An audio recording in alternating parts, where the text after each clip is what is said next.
Hello and welcome. My name is Alan, and we are here to talk about a holiday most people don't seem to understand in the U.S. Technically, because it's not a U.S. holiday, it's a Mexican holiday. Cinco de Mayo.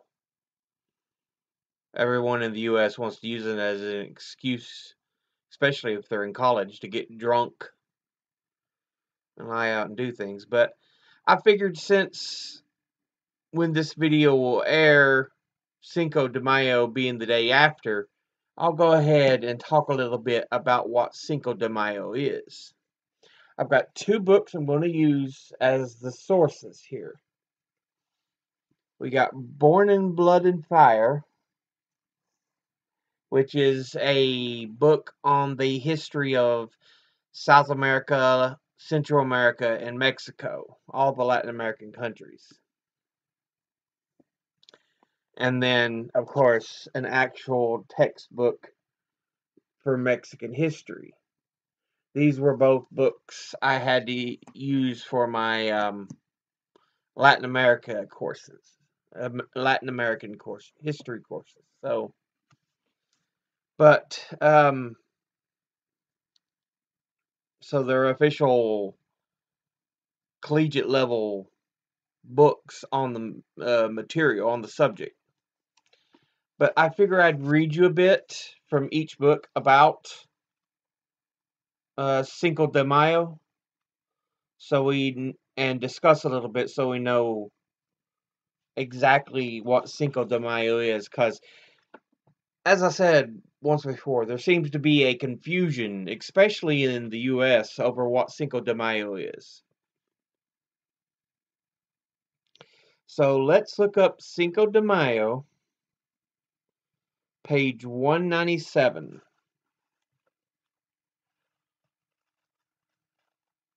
Oh, there it is.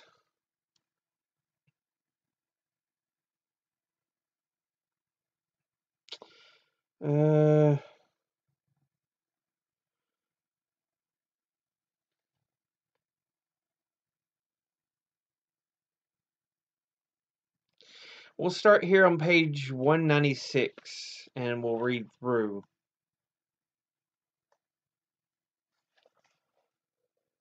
Uh, 198. So bear with me. We'll try to get through this.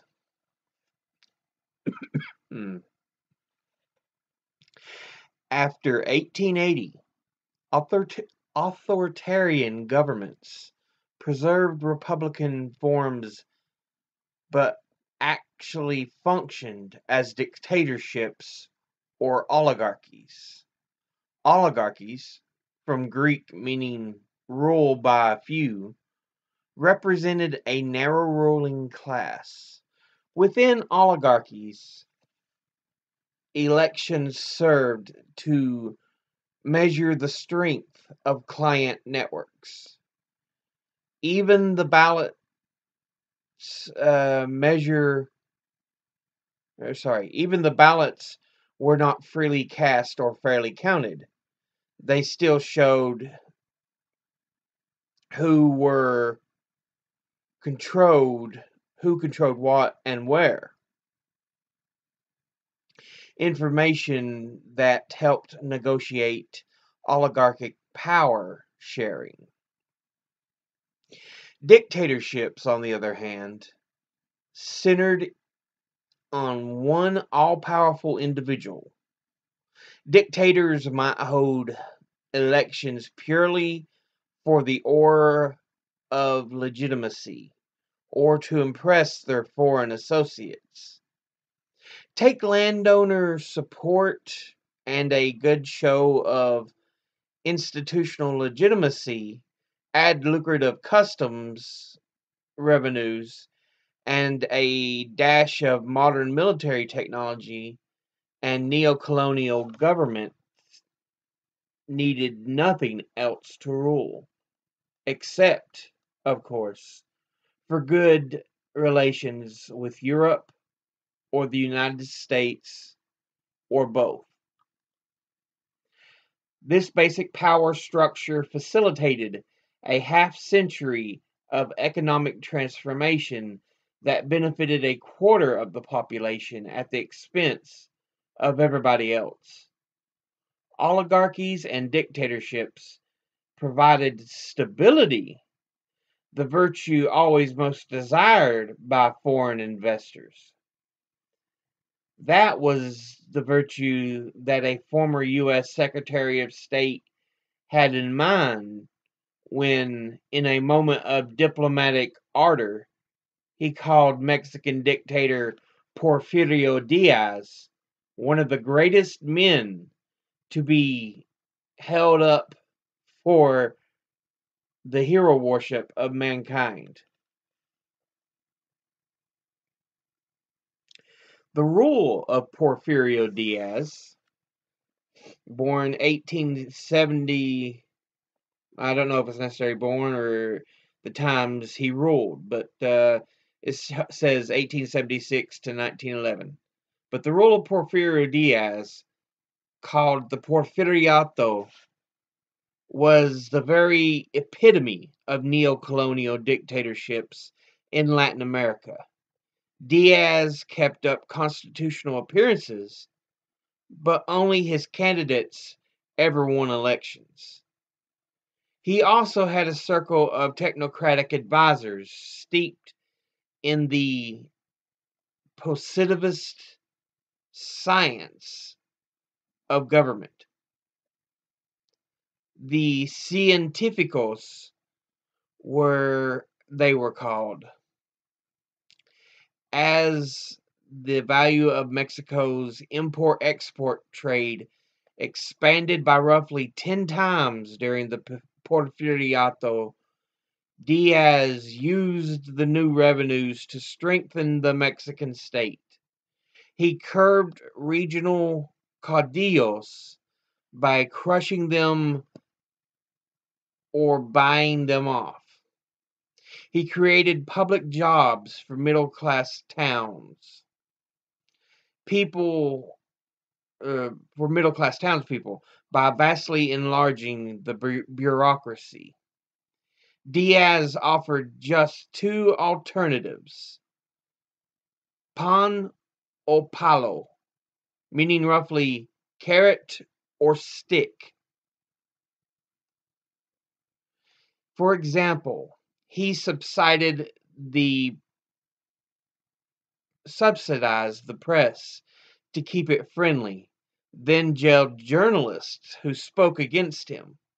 Mexico acquired a national jail system and graceful monument-lined avenues in the capital city. But as Mexico approached the centennial of Hidalgo's 1810 uprising, the Mexico City police had orders to hustle indigenous people away from downtown so that foreign visitors would not get the wrong impression of Mexico. Interestingly, Diaz himself was part Mixtec. He was a man of the strongly indigenous South, an authentic war hero who rose up in the ranks during the struggle against the French, whom he famously defeated on Cinco de Mayo, the 5th of May, 1862, a red-letter date in Mexican history.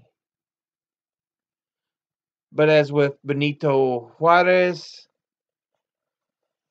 Diaz's indigenous roots added to his popular image as a national leader without making him in any way a defender of indigenous identities. So that's all this really mentions about Cinco de Mayo. We finally get to the one line. Where was it here? There it is. So we see the idea of who was in charge during the battle. And it was Porfirio Diaz.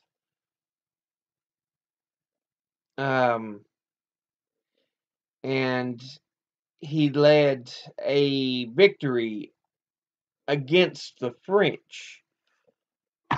Because, yes, the French did have a set up monarch in Mexico at one time. But we'll get to that in the textbook here. That's all I needed to read from that. Now let's get into this a little more in depth.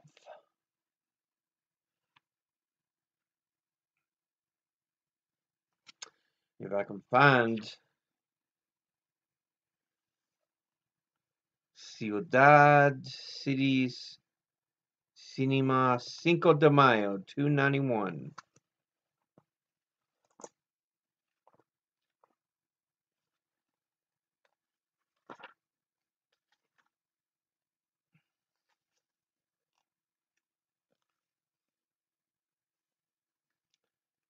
Come on. 291. There it is. And if you want to know what Porfirio Diaz he looks like, there's an image of him. It was an image of Porfirio Diaz as a young man.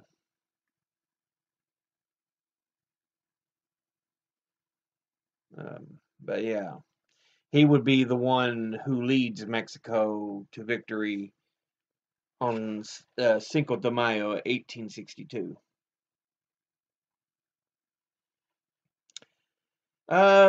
Let's start here on page 290.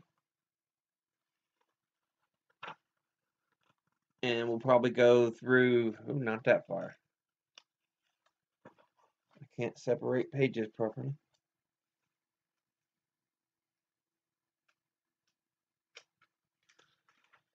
I'm telling you.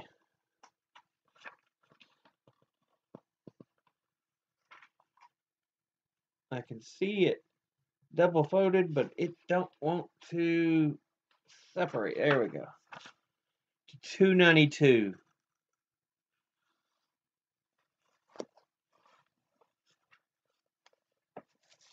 So here we go.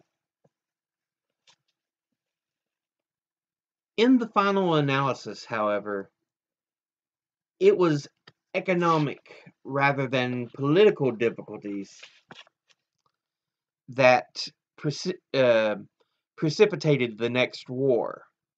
Juarez inherited a bankrupt treasury and an army, a corps of civil servants, and a police force that had not been paid.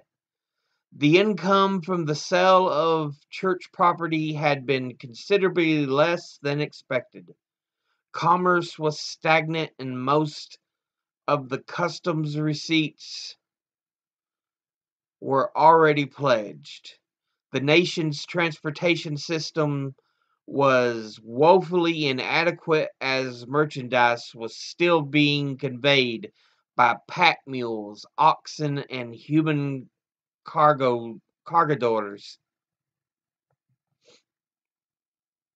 Transportation was slow, costly, and inefficient. In the spring of 1861, the monthly deficit amounted to $400,000, and there was practically no currency in circulation. Worst of all, Mexico's European creditors began clamoring for the repayment of debts, some half a century owed. Fully sensitive to the dangers his action might portend, Juarez declared a 2-year moratorium on the payment of Mexico's foreign debt, although he took care to stress that his action was not a repudiation, but simply a suspension in time of stress. The outcry in Europe was predictably anguished.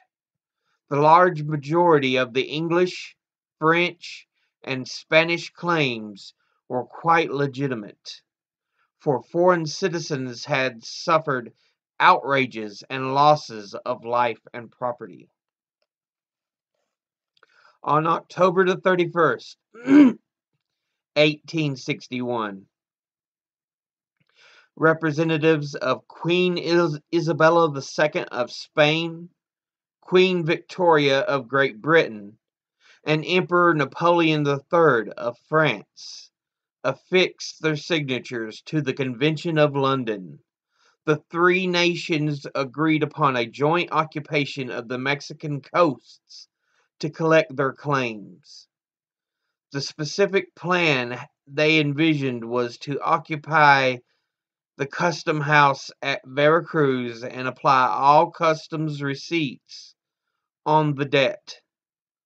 Although England and Spain were apparently sincere in the pledge not to seek social advantage in Mexico, France had other plans.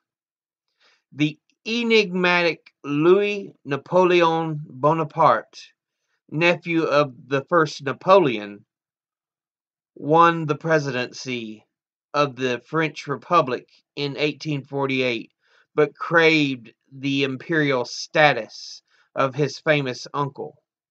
The Emperor Napoleon III embarked upon an aggressive foreign policy in Africa and Indochina, and, in a French rendering of Manifest Destiny, also looked to the Americas as a place where France might implant civilization among its Latin cousins.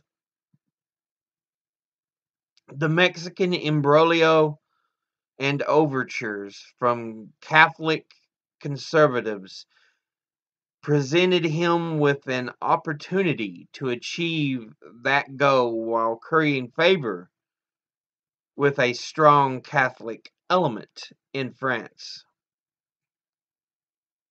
Some 6,000 Spanish troops actually landed in Veracruz first, 700 British Marines, and 2,000 French troops arrived early the next month.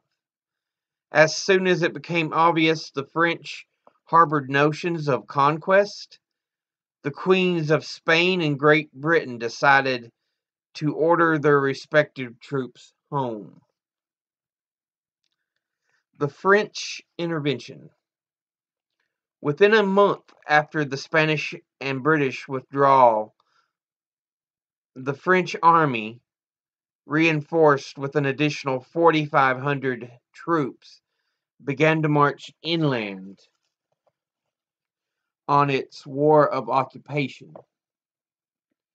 Arrogant and overconfident, the invading commander, General Charles Latreille, had already informed his superior in Paris, "We are so superior to the Mexicans in race, organization, morality, and devoted sentiments, that I beg your excellency to inform the emperor that as the head of 6,000 soldiers, I'm already master of Mexico."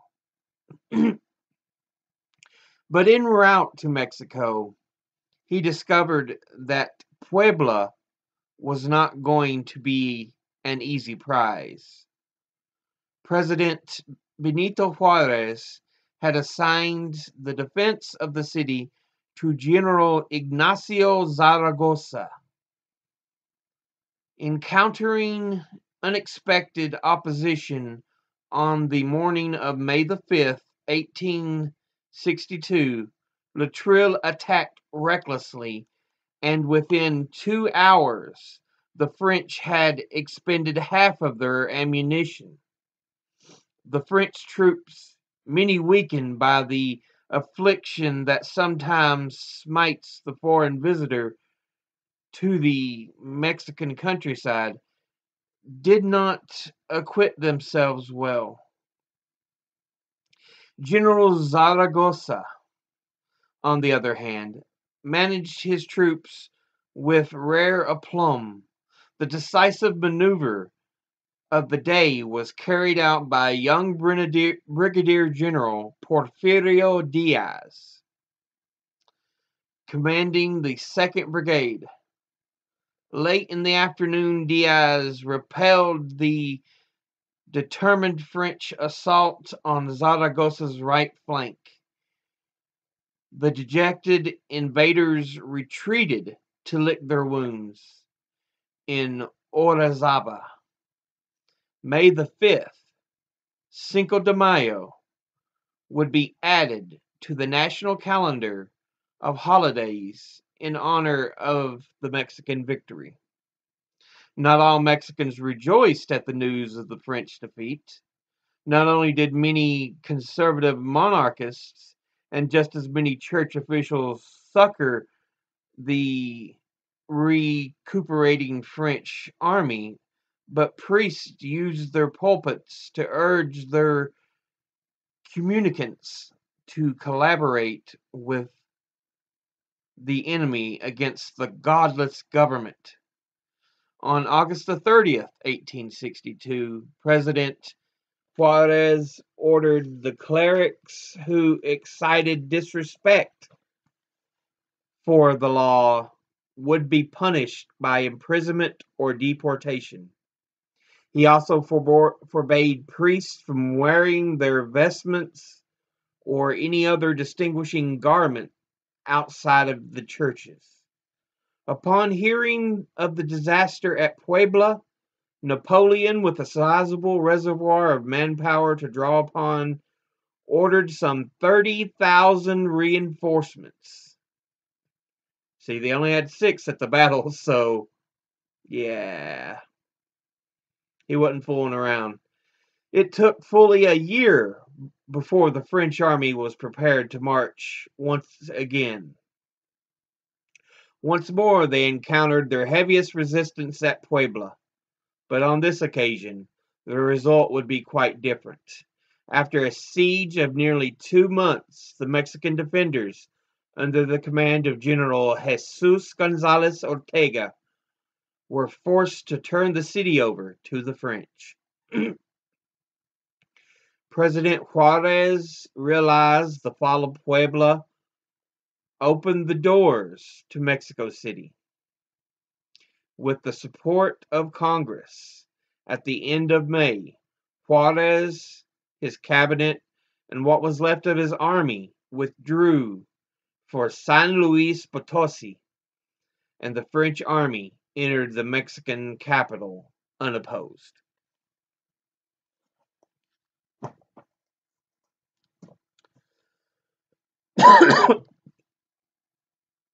So, in the greater realm of things, Cinco de Mayo is a celebration of the battle. The Mexicans would ultimately be defeated.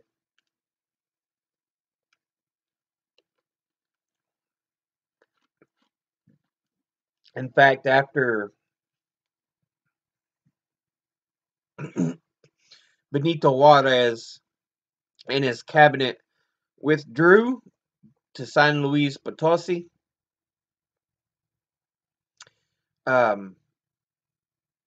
Emperor Napoleon III of France installed his own chosen monarch, own chosen dictator to rule Mexico. A man named Maximilian the First. But yeah.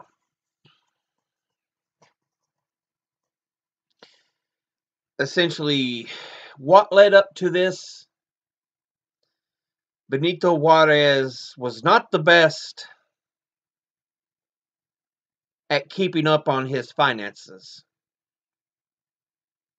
And the money he had borrowed from Spain, Britain, and France, he hadn't yet been able to repay as he was trying to build Mexico. But failures on his part and corruption made it nearly impossible to pay back the money that was needed. And the monarchies, the dictatorships of these European nations were not happy at lending this money out without repayment. Again, the British, the French, the Spanish. They all landed at Veracruz, Mexico. But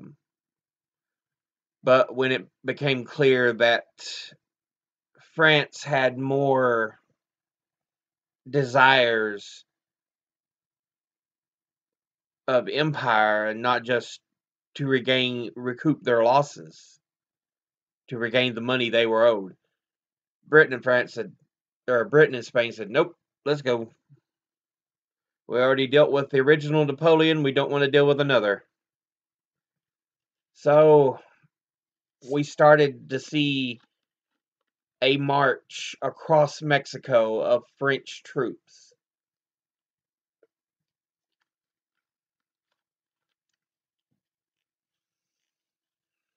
And in the town of Puebla, the Mexican military, led by Zaragoza and Porfirio Diaz,